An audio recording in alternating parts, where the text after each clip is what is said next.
Good morning. It's 10:40. It is. I know, time's flying already. This is Britain's newsroom. Well, we're asking, do Brits have bad teeth, or is it just a goofy rumour? Oh, that's terrible. Who writes it? Who writes this stuff? It's really bad. I thought it was you. No. The US have joked for some time that we do and now have a Saturday Night Live skit as taking aim at British actor Aimee Lou Wood for her British teeth. Have a listen. You know, and I've been having these insane ideas, like what if we took all the fluoride out of the drinking water? But what would that do to people's teeth? Fluoride? What's that? Oh, look, a monkey. They go kill it and eat it. No, not the monkey. OK. I thought it'd be great to be parodied on Saturday. Well, it's great publicity for the show, isn't it? It's great publicity for that actress. Even though she's bellyached. Yeah, and it was quite funny. I thought so. Well, we're going to talk to the comedians Nicholas de Santo and Bruce Devlin. Was that fair game? To you first, Nicholas. Hello, thanks for having me. Yeah, I think it was. The stereotype is there. There's certainly truth to that. Whenever I perform stand-up in America, I say, although I'm not originally from Britain, I very much feel at home here in England because some of my teeth are British.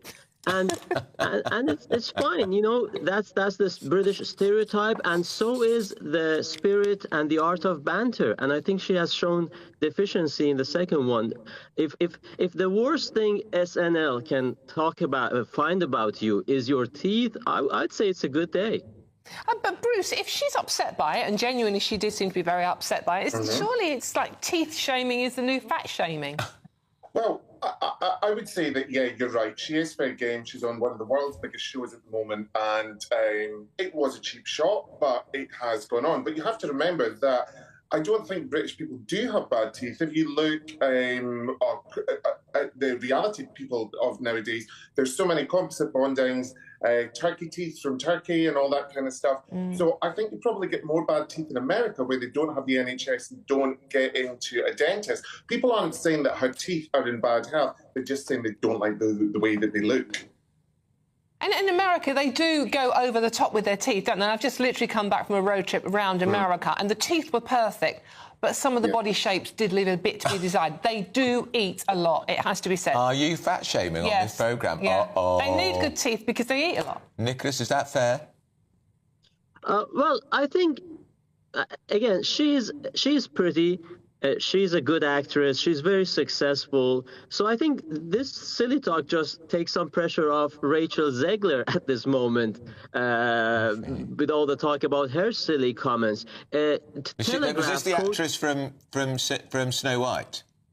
Yeah, the one who torpedoed Snow White at the box office with her silly comments. Yeah.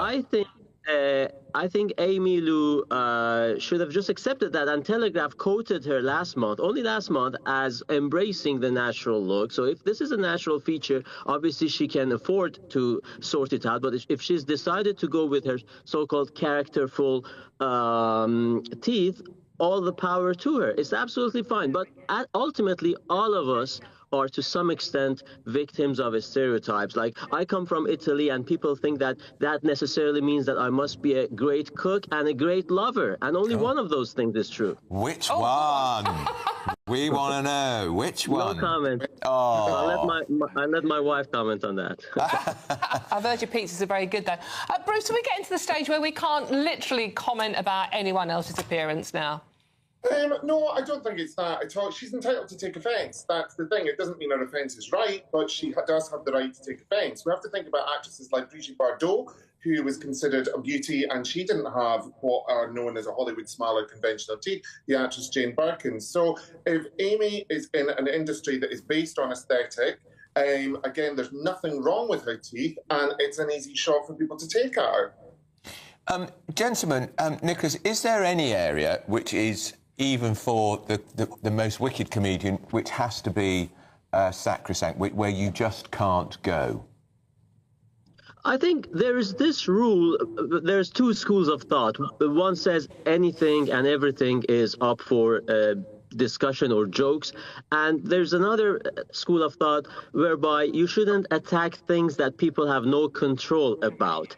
And I would say for an A-lister celebrity, teeth should not be off the table, because if she wanted to change it, she could afford it, obviously. So I don't see a problem with that. And again, this has been a long-running joke or jibe that the Americans do, especially about the British teeth. But is that the worst thing? I mean, would we rather be in the French people's shoes, where they are mocked for surrendering early, or the Italians for changing sides? You know, there are much worse things to be joked about than your teeth, especially if you are a successful, pretty and popular actress. What about you, Bruce? Is there any area where you think, actually, I just don't think I could take the act there?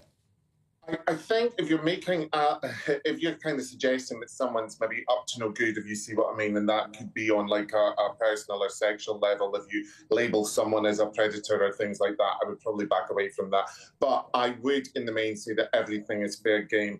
Nicholas keeps saying she could correct her teeth. Why should she correct her teeth? If you think about someone like Janet Street Porter in this country, she has been made a mockery of her teeth for the length of her career. Look at someone like Rylan, who has corrected his teeth, not in the way that a lot of people would want to, but very successful with it. So, yeah. Gentlemen, thank you both. And you've both got gorgeous teeth, by the way, and one of you doesn't mean pizza, evidently. Yeah. Nicholas de Santo and Bruce Devlin, thank you both very much for talking teeth with us today. I think that actress needs to grow up, frankly. Well, look, I mean, she's only young, isn't she? So, I mean, that might be... I mean, you know, when you get to a certain age, it's like, say whatever you want, it doesn't matter anymore. Yeah, but I mean, I still think to be sat on that show, the show, that's where Kamala Harris... What was her name, the woman who ran to be president of America? Kamala Harris. She was on it the Saturday before the presidential... I've never watched it. That went well. Oh, really? I'm going to have to watch it. In any case, we've got lots more still to come for you.